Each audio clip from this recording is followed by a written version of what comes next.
Of all the awards you've won throughout your career, Oscar, all the accolades you've accumulated during your career and in your life as well, where does this one rank specifically for you? This is a top award. I'm very happy about it.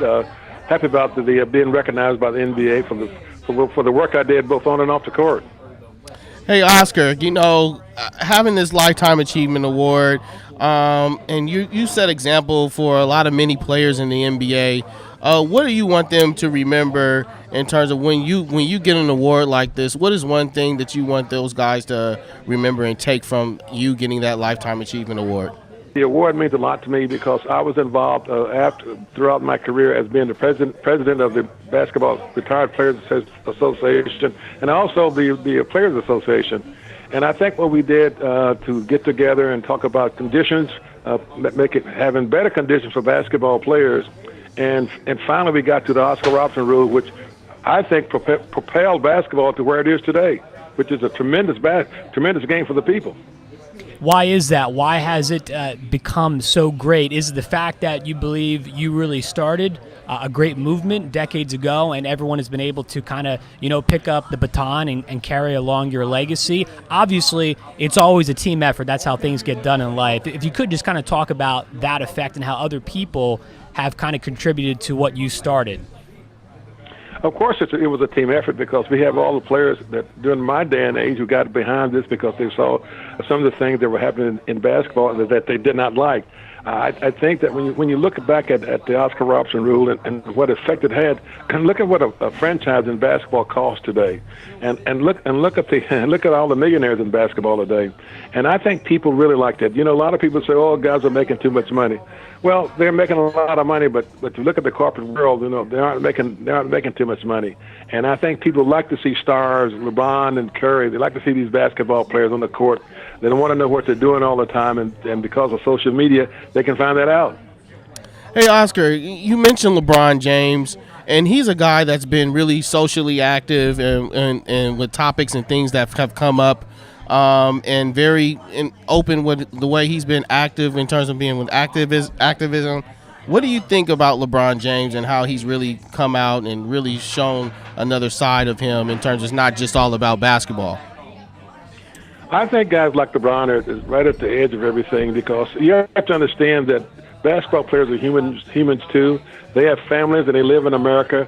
And in this day and age, I don't think athletes can afford to be quiet. Not that they have to go out and destroy things that they have, but they do have a voice. And I think a person like LeBron and many others who have some things to say about what's going on in the world, I think it's great. I think it's a great thing. Some people won't like it, but a lot of them will.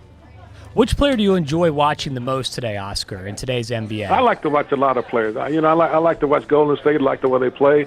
I like to watch LeBron. There are others I like to watch play, but basketball is getting to the point now where the Golden State Warriors are such an elite basketball team. They're just so hard to beat, but they're a great draw when they travel on the road. We're talking with Oscar Robertson here on Behind the Mic, the 2018 NBA Award Lifetime Award recipient. What is your relationship like with Russell Westbrook? It's no secret that he broke your triple-double record a couple years ago. You two seem to have, or at least friendly with each other. If you could kind of discuss your relationship with Russell. I met Russell. I was very happy when he broke the record because I think records are made to be broken.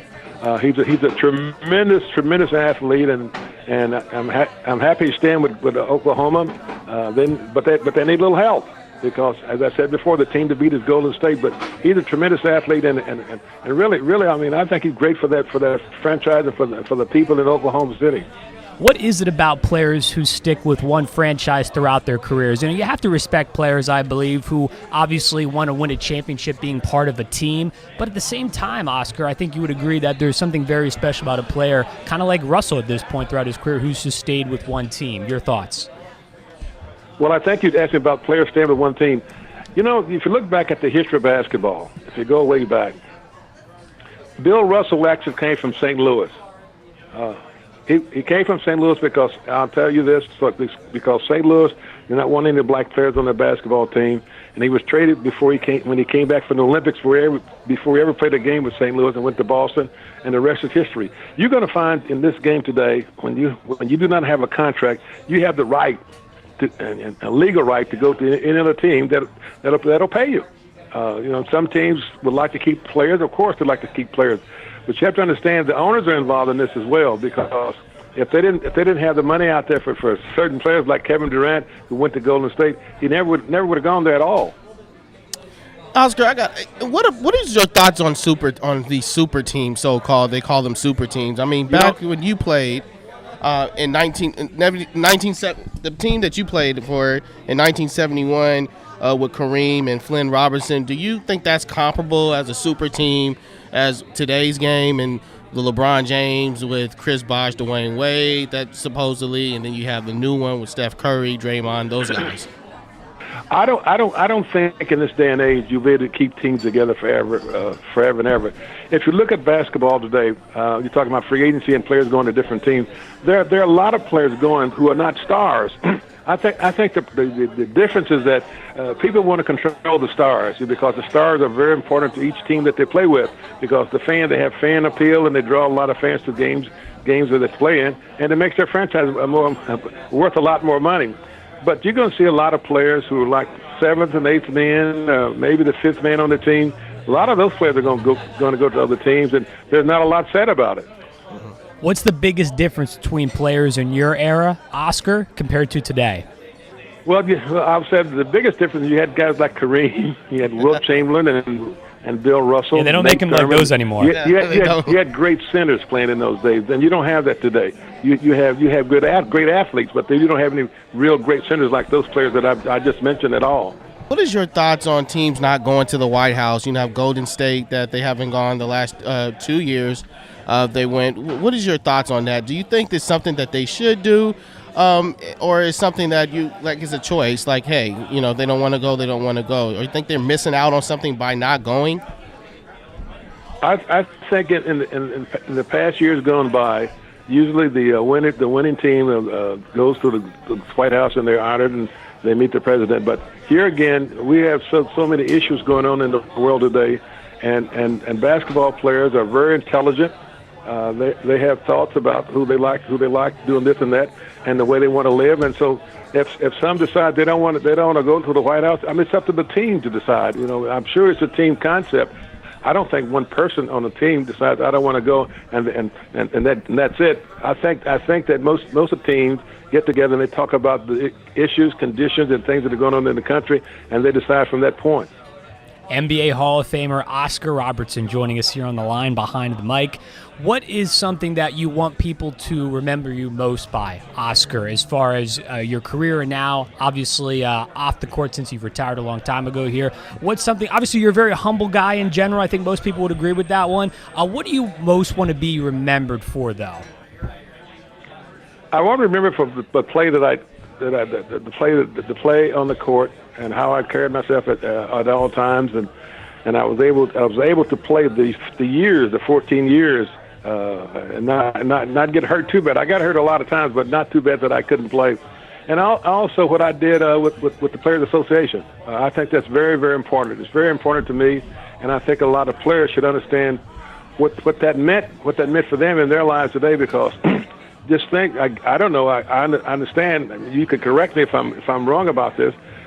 I think some players may make $50 million a year this year to play basketball. Oscar, do you feel it's I recently saw something with Lance Stephenson, who's no longer going to be with the Pacers, and a lot of athletes comment about that and said, "See, this is why players gotta look out for themselves, because franchises pretty much are not looking out for them."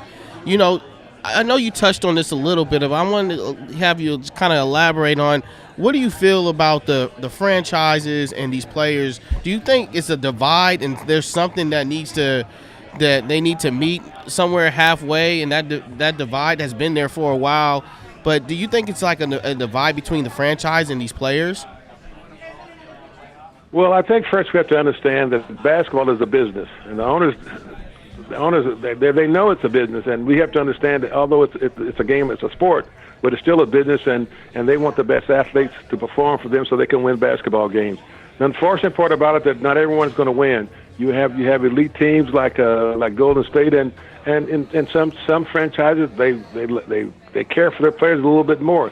And but it's the way you act on the court. I think it's very important to conduct yourself as a good professional basketball player, where you don't bring any, you don't do anything that's going to really harm your team, both on the court and also as far as the fans go. Because if you don't play well, I don't care who you are, you're not going to stay with the team very long. It's all short term, no doubt. You have to make the most of your opportunity. Oscar, what was it like coming out on Monday to the NBA Awards? I would imagine you saw some guys who you haven't seen in a long time. Did you enjoy NBA Awards show on Monday? I thoroughly enjoyed it because I was sitting at a table with Bill Russell, Elgin Baylor, and Chet Walker, some of the great stars of basketball have gone by, and we talked a little bit about certain things. We just kibitzed with each other. We didn't talk about the ins and outs of the game of basketball, but we had a time just to meet and greet, which is great for a situation like that where you can meet these people, because sometimes you hardly ever see them at all. No, just to touch on that, Oscar, I mean, you've been in battles with some of those guys, and you guys are like great friends, Will Chamberlain, Kareem, and I can go on. What was it like playing with Kareem Abdul-Jabbar, Flynn Robertson? I mean, you guys, that team that year, I believe you guys were 66 and 16, that 1971 team. And what was that like, I believe, that just being with those players? And these are all players that everybody should know and remember from. Well, I think that year I went with the Bucks, it was a growing year, educational year for all the players, because what I had to do was I had to change my game to get all these players involved in the game of basketball so we could win. And I didn't mind doing that because I was a guard. I knew the guard position very well, and I knew what I had to do as a basketball player. My scoring went down, but the production of the team went up. And we got different players, Bobby Dandridge, Greg Smith, John McLaughlin, Lucius Allen. We all got all those guys in the basketball game, and that made us successful. Once again, the 2018 NBA Lifetime Achievement Award recipient, one of the best, Oscar Robertson, here on Behind the Mic. Oscar, we really appreciate your time tonight, taking a couple minutes out and chatting with us. All the best to you going forward, and congratulations once again on the award. I appreciate being with you guys, and you guys take care.